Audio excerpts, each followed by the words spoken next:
there's two words you never say to your wife when she's upset. And those two words are calm down. You'll get the exact opposite response when you say those two words. So that's an easy one to learn. So what's a quick, easy fix for someone just to get started? I mean, honestly, when you were saying calm down, I was expecting you to say you.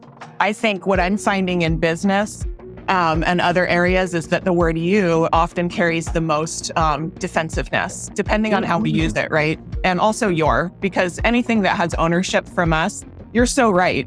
If we say, oh, I don't like the way you said that, that sounds kind of rude, people are going to get defensive, right? And I did use the word you there. When I was teaching college, I would be like writing on a paper, you supported your point so well on this page when they did, but when they didn't, I did not say you failed to support your point here. Oh. I said, page 3 needs more evidence. Aw, poor page 3. It doesn't have that much evidence. And I'm telling you, this student would come into office hours. You mentioned page 3 and it's so true. What should I put here? What can I do about page 3? And that's because it's not about you. It's not about me. It's about our product, our goal that we have together. Interesting. And so I thought that's just huge, right? Product over person. Try to never make it potentially, right? Because we don't usually mean it, but we know the listener can be defensive. So we want to be super careful. And I use you and your when it's positive all the time.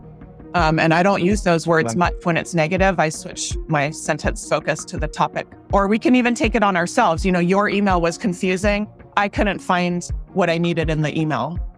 The email, not your email even, right? So we can switch focus on purpose. And this is a great trick because not only does it help us highlight what matters, you matter, I matter, the email matters, right? We can toggle that around. But like Dan was saying about how people get defensive, it's because they don't feel respected. If we don't feel respected when we read something, it's over, right? And that includes, like Dan said, you know, using acronyms people don't know, or using words that people don't know and not tailoring our writing to them. Now the person is coming into it. Maybe I'm opening up an email on here and I'm like, what? This is super formal. This is not the way I communicate with my colleagues. What is going on with this person? Are they mad at me?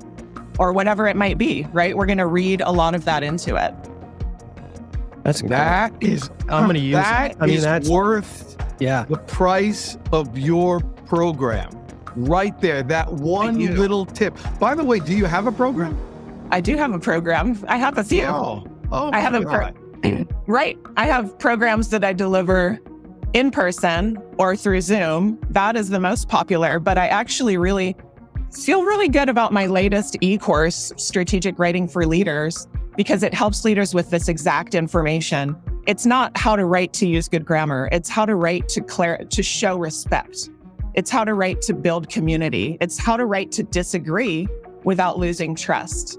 How to give feedback, right? Because writing is actually creating, like we're talking about, perception.